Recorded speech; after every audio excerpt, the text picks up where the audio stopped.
Le point marché avec Nadine Trémolière, directeur chez Primonial Portfolio Solutions. Nadine, je vous propose de commencer tout de suite en regardant les tableaux des actions depuis notre dernière rencontre. C'était donc au mois de juillet. Donc, on a la performance cumulée sur la période juillet-août. On constate que globalement, c'est positif sur les marchés actions. Moi, il y a un chiffre que j'aimerais bien vous voir commenter. C'est le plus 0 du Nasdaq. La techno n'a rien fait. Qu'est pas ça? Non, effectivement, le Nasdaq est en, on va dire, est en baisse en euros, hein, parce que là, on a les performances en devise locale, donc en dollars. Le dollar s'est un petit peu déprécié au cours de l'été, donc on a, pour un investisseur européen, on a un Nasdaq qui est quand même en baisse. Qu'est-ce qui se passe? Je pense un peu des prises de profit. Hein. Rappelez-vous, Nvidia, on parle toujours d'Nvidia parce que c'est devenu presque la première capitalisation mondiale. Elle a gagné 120% depuis le début de l'année. Il y a de la prise de profit. En fait, il y a de la rotation sectorielle aux États-Unis. C'est un phénomène que l'on voit pas forcément sur notre tableau parce qu'on regarde pas les indices small cap américains, le Russell 2000, qui fait plus 8% sur la période, alors que le Nasdaq, donc les très grandes capitalisations plutôt à vision technologique, fait 0. Donc on sent qu'il y a quand même un petit peu à la fois de prise de profit sur la partie techno et à la fois une volonté de remettre peut-être un peu plus de small cap dans le marché américain. Nadine, j'aimerais maintenant, si vous le voulez bien, qu'on zoome, non pas sur la période juillet-août, mais sur début août, et avec un événement majeur qui a été à deux doigts, je ne vous cache pas, de me gâcher le début de mes vacances, parce qu'à peine je pars, je vois que le Nikkei baisse de plus de 12% dans une séance, et je me dis, tiens, ils vont me pourrir mes vacances. Qu'est-ce qui s'est passé? Ce qui s'est passé avant tout, c'est pas un phénomène japonais, c'est avant tout un phénomène américain. On a eu les chiffres du chômage qui sont sortis donc début août. Le chômage est ressorti en hausse, forte hausse, 4,3%. Donc quelque part, ça a un peu déstabilisé les intervenants qui partaient du principe que si les États-Unis étaient en train d'avoir un chômage qui remonte, ça entraînerait la Fed à baisser ses taux. Et au même moment, la Banque du Japon a monté ses taux. Donc en fait, cet fameux écart de taux entre le yen et le dollar s'est mis à se réduire. Et ça a déclenché plein d'ordres de rachat du yen parce que tous les gens, alors encore une fois, on va rentrer un peu dans une partie technique, tous les intervenants faisaient ce qu'on appelle du carry trade, emprunter le yen pour placer, entre guillemets, sur du dollar parce qu'ils avaient une rémunération qui était plus importante. Dans la mesure où la rémunération de cet écart de taux s'est réduite, tout le monde s'est mis à vendre le yen, à racheter le yen. Ça a entraîné une baisse de la bourse parce que forcément, les entreprises japonaises étant exportatrices, lorsque le yen se valorise, ça a entraîné quelque part cette prise de profit après un marché qui était très bon. Je veux dire, n'oubliez pas ça. Je veux dire, le marché japonais était quand même en forte hausse depuis le début de l'année. Juste, on oublie 2 secondes notre tableau et on revient dans l'actualité. C'est un peu ce qui est en train de se passer, aujourd'hui.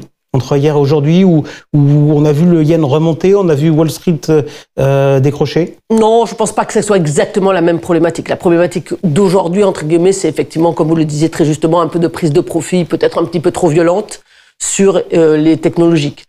L'affaire du yen, quelque part, ça a été amplifié par le fait qu'on était le 5 août, et que le 5 août, il y a moins d'intervenantes, moi, est en train de partir en vacances.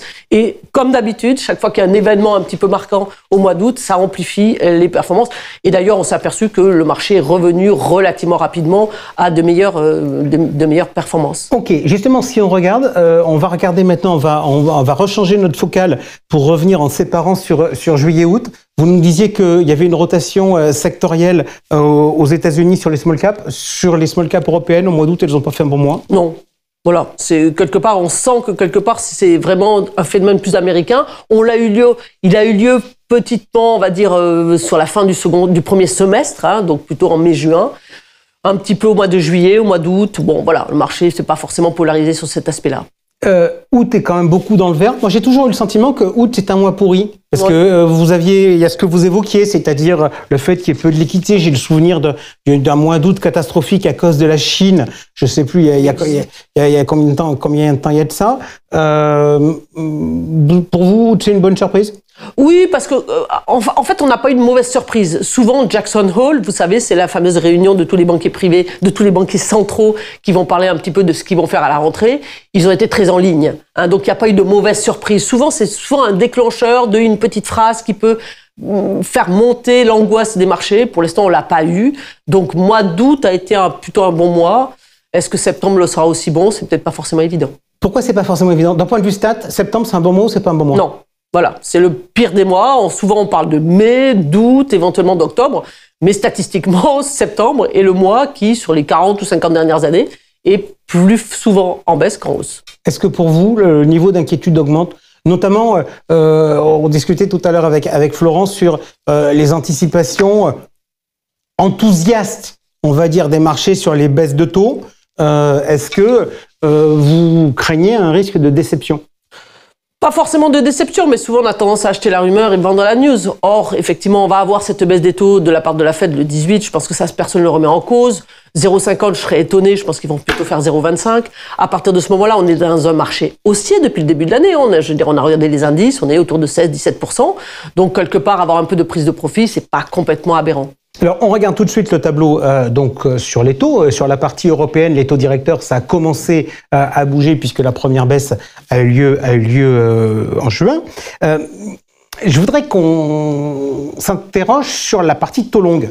Parce que si on regarde entre juin et fin août, 50 centimes on perd sur le marché américain, 20 centimes sur le marché allemand, c'est quand même des mouvements qui sont absolument gigantesques. Oui, je pense que ça explique aussi la bonne tenue du marché action, c'est-à-dire cette baisse des taux qu'on a eue aux États-Unis, qui est quand même relativement forte. On revient sur pratiquement les niveaux de début d'année, 3,90, alors qu'on a dû tutoyer au plus haut 4,70 ou 4,80. Donc on a vraiment cette baisse des taux qui est actée aux États-Unis.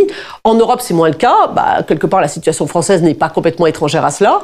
Et puis, peut-être que le marché américain est en train d'anticiper peut-être un peu plus de baisse des taux de la part de la Fed. Moi, je pense que les phénomènes qui est le plus marquant sur cette période, c'est la baisse du 2 ans. Là, sur nos tableaux, on montre effectivement le 10 ans. Mais quand on regarde le 2 ans, on a une baisse de pratiquement 80 BP. C'est-à-dire que le 2 ans est revenu presque au même niveau que le 10 ans, qui montre que les courbes sont en train de se désinverser. On a le même phénomène en Europe, mais effectivement, c'est cette partie court terme. Et c'est un peu ce qu'on avait prévu. Rappelez-vous, on en parlait notamment quand on parlera des fonds datés. On pense que c'est effectivement cette point de courbe qui a eu le plus d'inflexion vers le bas. Ok, je voudrais qu'on revienne. Là, on voit que les spreads ont légèrement baissé sur la partie européenne. Est-ce que c'est le cas aussi aux États-Unis ? Oui, c'est un phénomène à peu près. C'est pas énorme, mais c'est à peu près un phénomène un peu de tous les spreads de crédit. Il y a une telle demande pour quelque part ce marché obligataire qui continue à rémunérer quand même de façon importante, surtout dans une période peut-être un peu plus d'incertitude, que effectivement cette baisse des spreads, elle est à peu près similaire dans tous les pays. Ok, on regarde tout de suite les résultats du portefeuille qui, on le rappelle, avait été un peu restructuré la fois précédente avec notamment l'intégration de dettes privées. Léger recul en juillet, légère hausse en août, les deux se compensant, grosso modo, ça fait 0. Juillet, c'est quoi ? C'est l'effet techno ? Oui, c'est l'effet techno, c'est l'effet dollar. Il y a un effet dollar parce que foncièrement, on est quand même des investisseurs en euros avec détenant des actifs américains. Lorsque le dollar baisse, forcément, ça nous affecte un petit peu. Et notamment, c'était le cas sur les marchés émergents. Donc, les marchés émergents ont quand même, visuellement, ont gagné légèrement sur la période, mais exprimés en euros, ils sont quand même en baisse. Je voudrais qu'on s'arrête 2 secondes sur les 15% de fonds obligataires datés. Pourquoi ? Parce que les taux longs, je l'ai dit, ont baissé, les spreads ont baissé. On évoque le fait qu'on pourrait avoir peut-être des surprises effectivement sur les politiques des banques centrales. Est-ce que ça vaut le coup de tenir ses positions sur les fonds datés vu les prix actuels ? Oui, parce qu'on a toujours des performances qui sont peu ou prou celles qui sont autour de 3,5, 4, 4,5, 5. Donc je veux dire, on est à peu près au niveau des fonds en euros, dans une perspective pas forcément très brillante sur la partie action.